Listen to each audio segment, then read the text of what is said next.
A'udhu billahi minash shaitanir rajim. Bismillahir rahmanir rahim. Mes chers frères et sœurs, assalamu alaikum wa rahmatullahi wa barakatuh. Dans la sourate Yusuf, verset 111, il est écrit لَقَدْ كَانَ فِي قَصَصِهِمْ عِبْرَةٌ لِأُولِي الْأَلْبَابِ. Dans leur récit, il y a certes une leçon pour les gens doués d'intelligence. Aujourd'hui, nous allons examiner la vie de notre prophète Moïse alayhi salam. Nous allons regarder d'où il vient, ce qu'il a traversé, et surtout nous allons nous concentrer sur la façon dont Dieu a indiqué à notre saint prophète, à notre prophète Moïse, de quelle manière doit-il s'adresser à Pharaon. Nous allons aussi expliciter la relation entre Moïse et Pharaon et déduire de cette ayat du Coran, car cette histoire est mentionnée dans le Saint-Coran, comment nous, en tant que croyants, nous devrions avoir un bon comportement et en sous-catégorie de ce bon comportement, la belle parole. Regardons donc l'histoire de notre prophète Moïse alayhi salam. Le prophète Moussa est né dans le peuple d'Israël, le peuple des Hébreux. Enfant, pour échapper au massacre des petits hommes que le pharaon avait ordonné du peuple hébreu, il fut jeté par sa mère dans la rivière et fut recueilli par la maison de Pharaon, où il vécut comme un prince d'Égypte. Ensuite, tandis qu'il grandit, et qu'à cause d'un incident, un garde de Pharaon mourut par la faute de notre prophète, il s'enfuit dans le désert et traversa plusieurs épreuves avant, finalement, de devenir berger, et ensuite d'avoir la révélation prophétique, le rôle qui lui incombait, c'est-à-dire devenir un prophète d'Allah subhanahu wa ta'ala. Et quelle fut la mission du prophète Moïse? Elle fut d'aller guider le peuple d'Israël, de libérer les Hébreux du joug de Pharaon. Et vient la leçon que nous voulons tirer aujourd'hui. De quelle manière Dieu indique-t-il au prophète Moïse d'aller s'adresser à Pharaon qui, pendant un moment, fut sa famille, mais qui ordonnait le massacre de son peuple, à cause de qui Moïse dut s'enfuir, Pharaon qui était connu pour son injustice, pour sa cruauté, pour sa brutalité, et il faisait le pire péché, c'est-à-dire le péché de shirk, il se prenait lui-même pour Dieu, il pensait être le Tout-Puissant.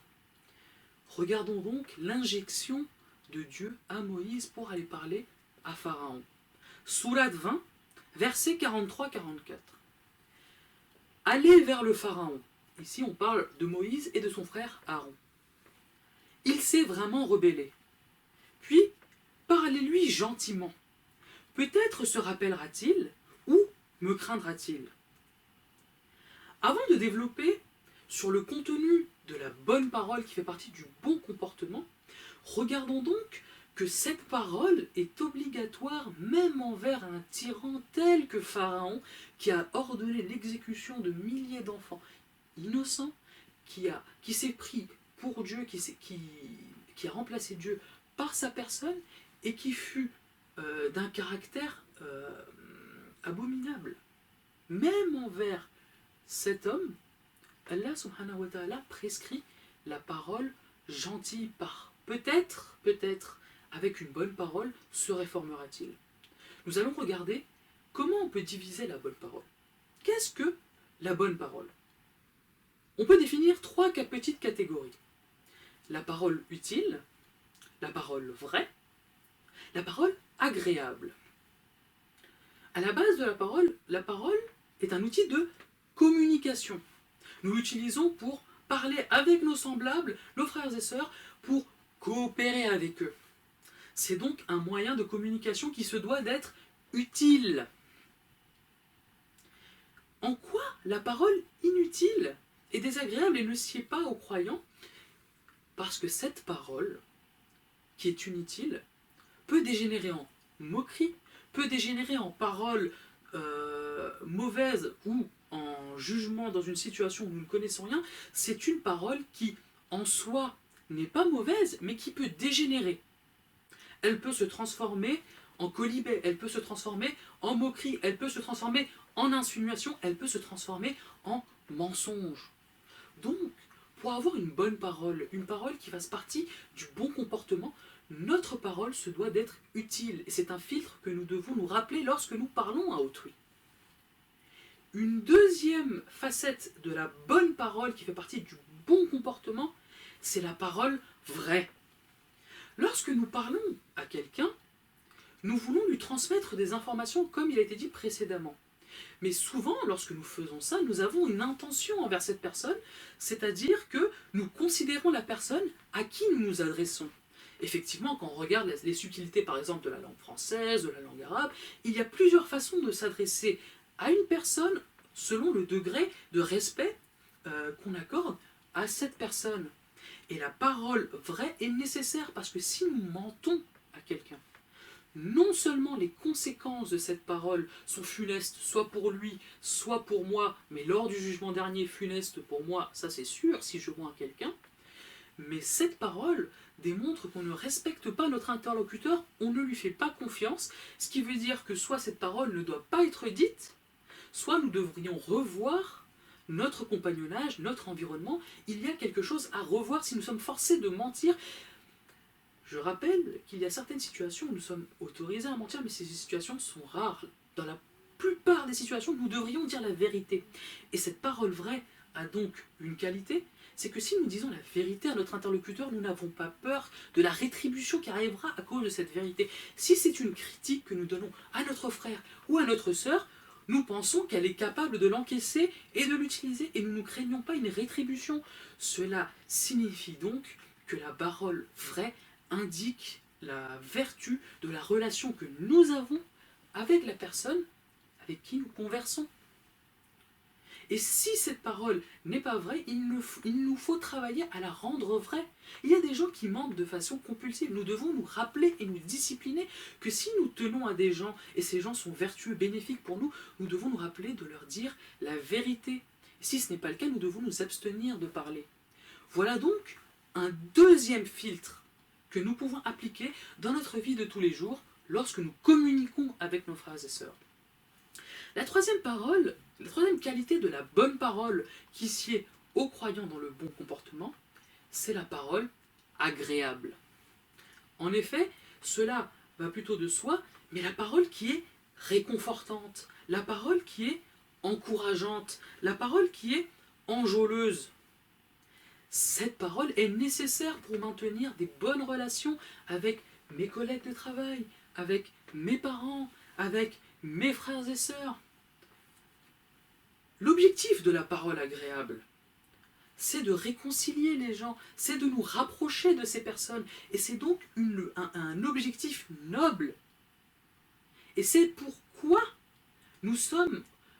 c'est pourquoi la parole agréable est une qualité de la bonne parole. Regardons maintenant la conséquence de la parole désagréable qui ne sied pas aux croyants. Elle est pourtant évidente. Une parole qui est désagréable, l'autre interlocuteur, s'il entend une parole désagréable, quelle sera la réaction qu'aura cette personne? Cette personne aura une réaction de rejet, de colère, de dégoût. Effectivement, elle se sentira attaquée dans sa dignité et refusera de nous écouter ou nous écoutera avec une attention moindre. Revenons à l'histoire de Pharaon et de Moïse. Pourquoi Dieu indique à Moïse d'aller parler à Pharaon gentiment? Quel serait l'effet d'un message vindicatif, d'un message méchant, où Moïse viendrait dans la cour de Pharaon, l'accuser de tous ses crimes et lui dire qu'il n'est qu'un monstre et qu'il devrait se repentir ou avoir peur de la colère divine d'une façon abrupte, d'une façon méchante? Pharaon, qui se prend déjà pour Dieu, qui a un ego surdimensionné, n'écouterait pas Moïse. Il ne pourrait pas entendre le message de salut que Moïse lui envoie. Or, contrairement à cela, la façon gentille, la façon agréable et la façon utile d'adresser cette parole à Pharaon, c'est de lui parler gentiment, de lui rappeler son statut de serviteur, son statut d'humain, et lui rappeler qu'il y a un créateur, un Dieu, qui lui est supérieur. Rappeler à Pharaon qu'il ne fut qu'un enfant et qu'il mourra vieillard. Effectivement, ces rappels doivent être faits de façon calme et gentil. Un exemple pratique maintenant. Nous ne sommes pas Pharaon.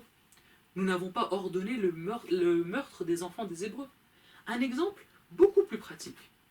Votre ami fume la cigarette. Comment pourriez-vous le convaincre d'arrêter la cigarette?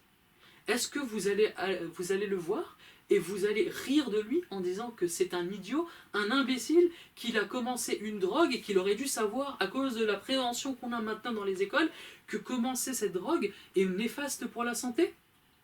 Non. En tout cas, pas si vous voulez être efficace. Si vous voulez être efficace, la bonne parole, elle doit être utile. Vous allez lui montrer les effets néfastes sur la santé de la cigarette. La parole vraie, vous allez lui dire la vérité en espérant qu'il améliore son sort, son comportement pour sa propre santé et la santé des gens qui l'entourent. Et ensuite, vous devez lui dire de façon agréable, qu'il ne se sente pas attaqué, pour qu'il puisse intégrer le message que vous tentez de lui transmettre et qu'il puisse réformer ses mauvaises habitudes. Donc, mes chers frères et sœurs, rappelez-vous, cela paraît peut-être du bon sens, mais lorsque vous parlez, essayez d'appliquer au moins ces 3 filtres lorsque vous parlez. Est-ce que votre message est utile? Est-ce que votre message est agréable? Est-ce que votre message est vrai? Si ces 3 filtres ne s'appliquent pas, peut-être vaut-il mieux que vous vous taisiez et que vous n'en parliez pas. Wassalamu alaikum wa rahmatullahi wa barakatuh.